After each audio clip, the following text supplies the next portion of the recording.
Welcome, children, to yet another interesting session of social class. How are you all? Hope you are all safe and secure in this pandemic situation. Children, today I'm going to teach you History, Unit 3, Rural Life and Society. Children, this is the part 1 session of the lesson, and I request you all to watch all the sessions attentively without skipping any part. So, are you all ready to learn along with me? Okay, let's get started. Children, this lesson covers the following subtopics. First, the land revenue policy under the British rule. Second, the merits and demerits of the land revenue policy. And finally, the agrarian crisis and revolts.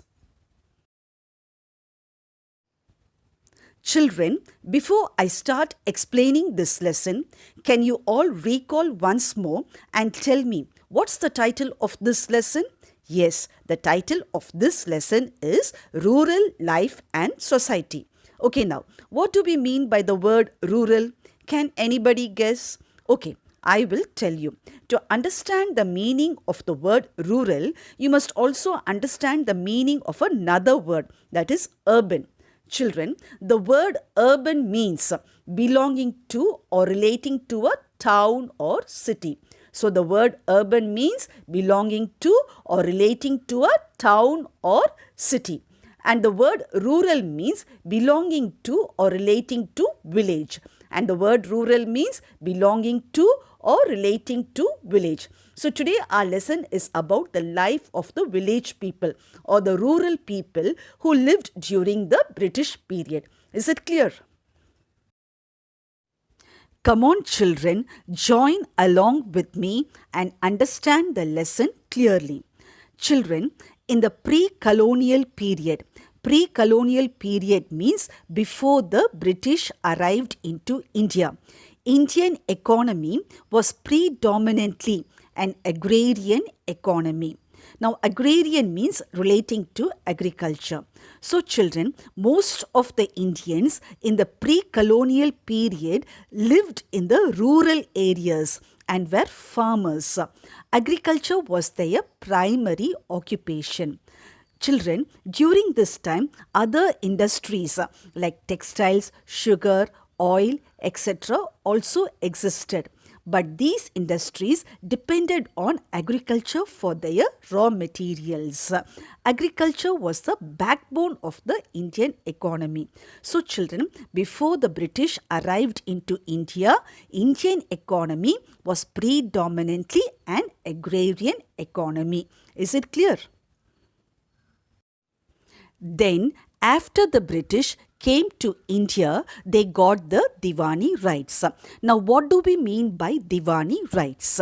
Yes, Diwani rights means the right to collect taxes. Now, when did they get this Diwani rights? Yes, they got it after they won the Battle of Plassey and the Battle of Buxar. So, children, once the British got the Diwani rights, the British government did not adopt a pro-Indian agriculture and land revenue policy. Now, what do we mean by pro-Indian? Pro-Indian means a policy favorable to the Indians. So, the land revenue policy adopted by the British was not favorable to the Indians. Instead, they introduced new land revenue policies. Is it clear, children? Good. Now, let's learn the land revenue policy under the British government. So, children, the land revenue policy adopted by the British government can be classified into 3 types. The first one is the permanent settlement, which was introduced by Lord Cornwallis. So, the permanent settlement was introduced by Lord Cornwallis. The second one is the Ryotwari system. This system was introduced by Sir Thomas Munro. So, the Ryotwari system was introduced by Sir Thomas Munro. And the third one is the Mahalwari system. Now, this system was introduced by Lord William Bentinck. So, the Mahalwari system was introduced by Lord William Bentinck. So children, the land revenue policy under the British government was classified into permanent settlement introduced by Lord Cornwallis, then the Rayatwari system which was introduced by Sir Thomas Munro, and the Mahalwari system which was introduced by Lord William Bentinck. So far, did you understand, children? Good. Now, let's learn about the permanent settlement in detail. Children, can you recall and tell me by whom was the permanent settlement introduced?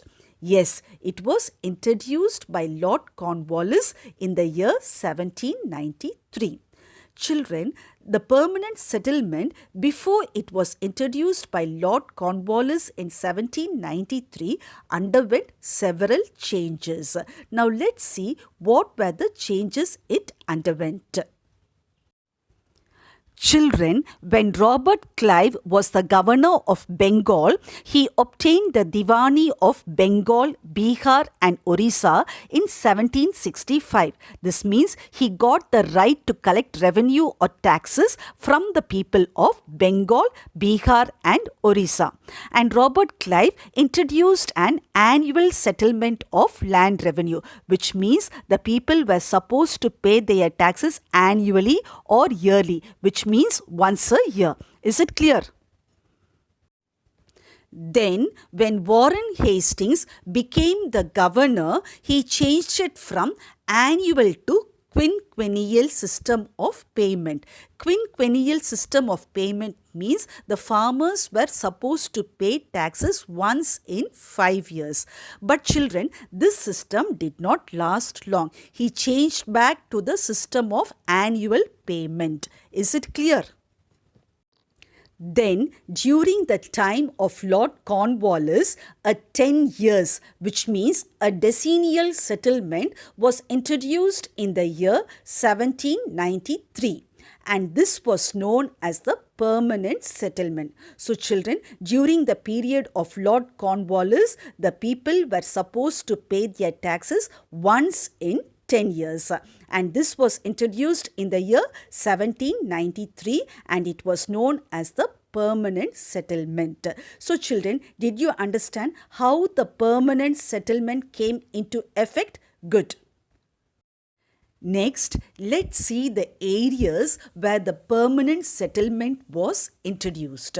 Children, the permanent settlement was introduced in Bengal, Bihar, Orissa, Varanasi division of Uttar Pradesh and northern Karnataka. This roughly covered 19% of the total area of British India. Is it clear?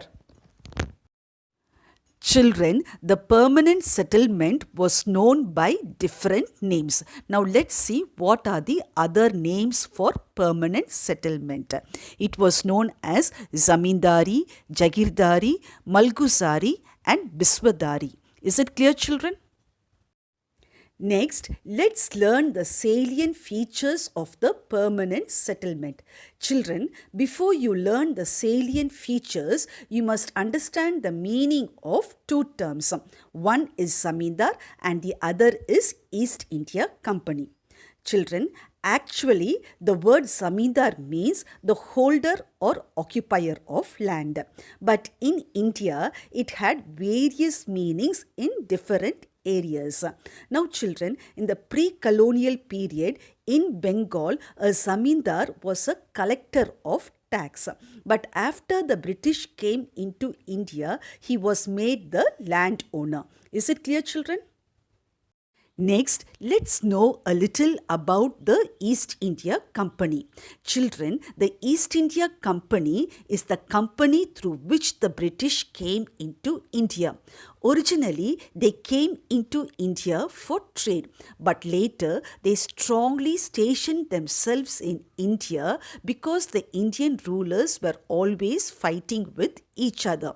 Now, taking advantage of this situation, they formed a nation within India. They formed their own government, army, and legal system. Okay, now that the British strongly established themselves in India, they noticed that the zamindars were too greedy and did not take enough care of the land allotted to them.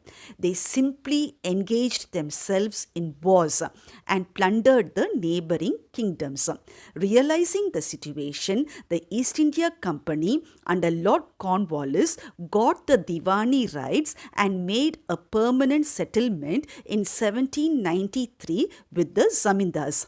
As per this settlement, the zamindars were made the proprietors or owners of the land in return for a rent and gave them freedom to deal with the internal affairs of the land allotted to them. Thus, through the permanent settlement, a new zamindari system was created by Lord Cornwallis. So, did you understand how the East India Company stationed themselves in India, children? Good.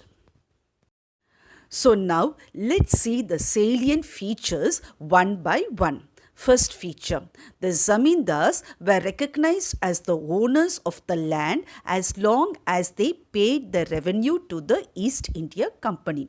So, as long as they paid the revenue or the tax to the East India Company, the zamindars were officially recognized as the owners of the land. Is it clear, children? Second feature, the zamindars acted as the agent of the government for the collection of revenue from the cultivators. So children, since the zamindars collected the tax from the peasants and gave it to the government, they were considered as agents of the government. Is it clear? Third feature, the amount of revenue that the zamindars had to pay to the company was firmly fixed and would not be raised under any circumstance. So children, the amount of revenue which was to be paid to the company was permanently fixed.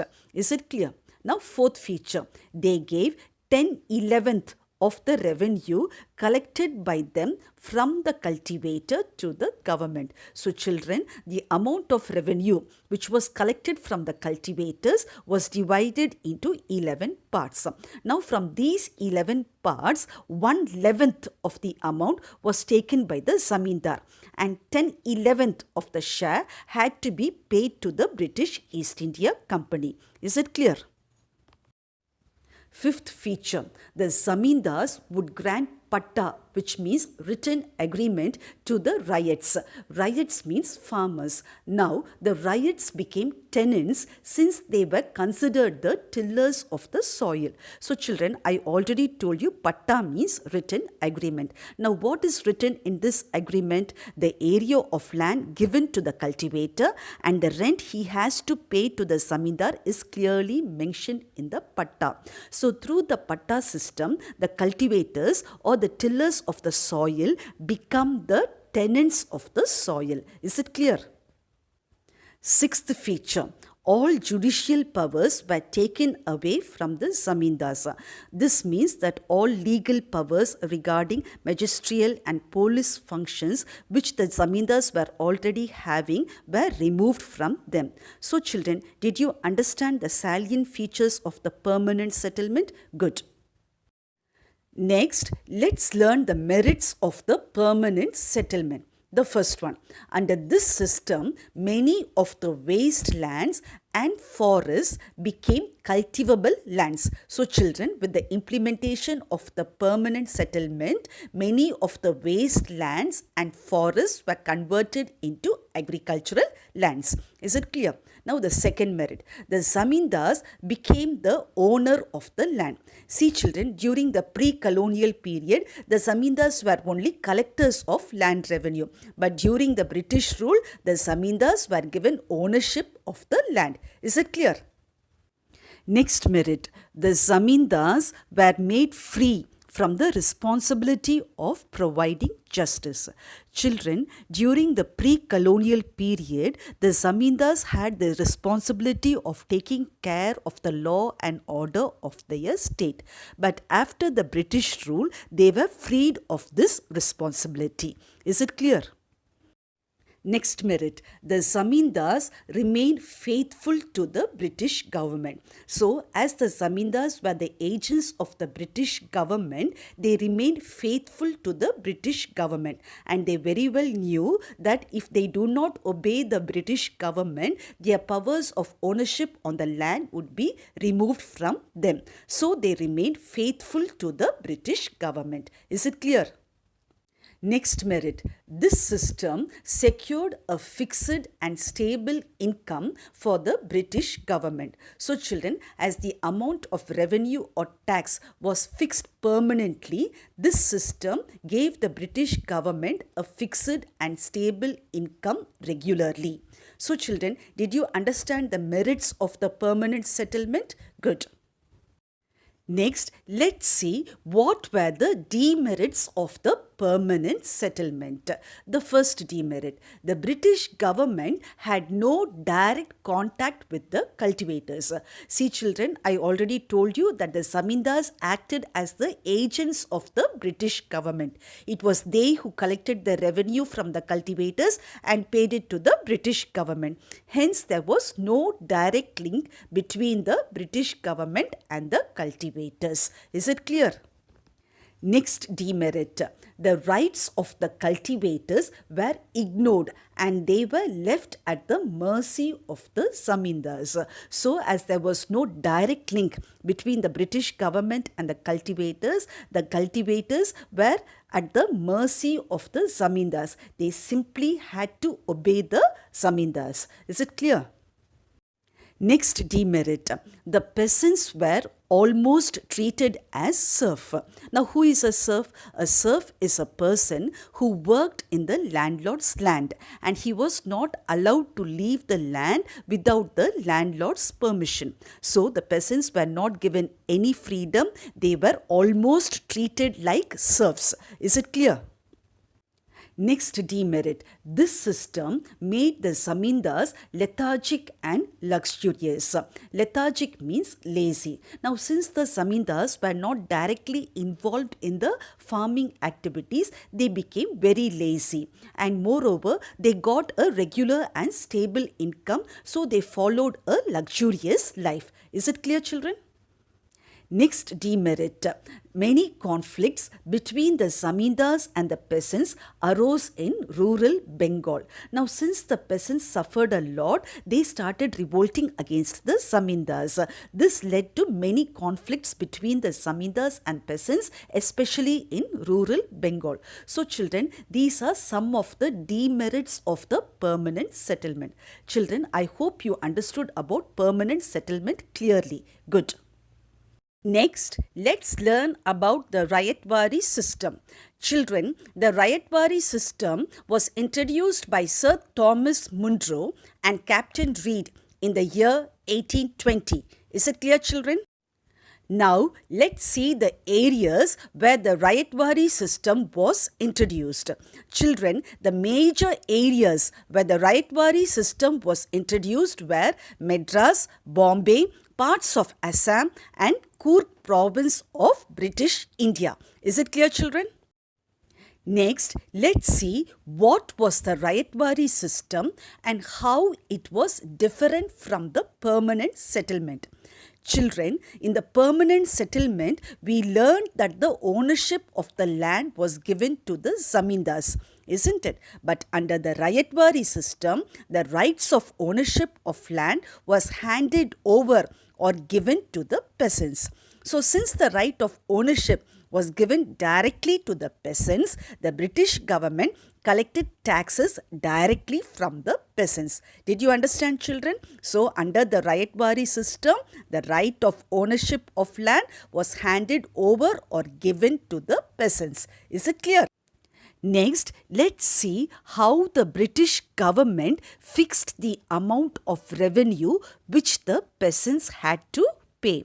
Now children, the government first calculated the estimated produce of the land of the peasants, and then he was asked to pay one half of the estimated produce as rent.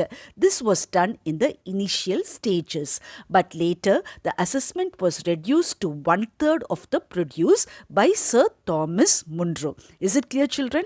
Children, while fixing the amount of revenue which the peasants had to pay to the government, the British government considered the basis of the soil and the nature of the crop while fixing the amount of revenue.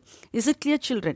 Now, the British government later claimed that the amount of revenue which they collected from the peasants was a rent and not considered as a tax, and this rent was periodically revised, generally after 20 or 30 years. Now, since the Rayatwari settlement was made directly between the peasants and the government, the position of the peasants became more secure. So far, did you understand, children? Good. Next, let's see the salient features of the Rayatwari system. First feature, revenue settlement was done directly with the ryots. Now, since the British government made the ryots the owners of the land, the revenue settlement was done directly with them. Is it clear? Next feature, measurement of field and an estimate of produce was calculated. So, in the Rayatwari system, the field was measured and how much that field would produce was estimated. Based on these two calculations, the amount of revenue which the ryots had to pay to the government was fixed. Is it clear, children? Next feature, government fixed the demand to 45% to 55% of the produce. Now, after calculating the estimated produce of the field, the government demanded 45% to 55% of the estimated produce to be paid as amount of revenue to the government. Is it clear, children? So, children, did you understand the salient features of the Rayatwari system? Good. Next, let's see the effects of the Rayatwari system or how the riots were affected by this system. Children, in most areas, the land revenue fixed was excessive. Excessive means too high. The riots were hardly left with bare maintenance even in the best of seasons. So, children, the revenue which was fixed by the British officials in the Rayatwari system was too high for the riots. Even when the crop yield was high, they had very little money to maintain the land, as most of their profit was paid as revenue to the British government. Is it clear, children? Next, under this system, the government exploited the farmers instead of zamindars. Children, in the permanent settlement, since the zamindars were landowners, the zamindars were exploited. But in the Rayatwari system, since the ryots were made as the landowners, the ryots were exploited. So, these were some of the effects of the Rayatwari system which affected the peasants. So, children, did you understand all about Rayatwari system clearly? Good. Children, I hope you understood clearly about the permanent settlement and the Rayatwari system. Now, in the next session, I will be teaching you about the Bahalwari system and the impact of the British land revenue system on the cultivators. So, continue watching, children. Thank you.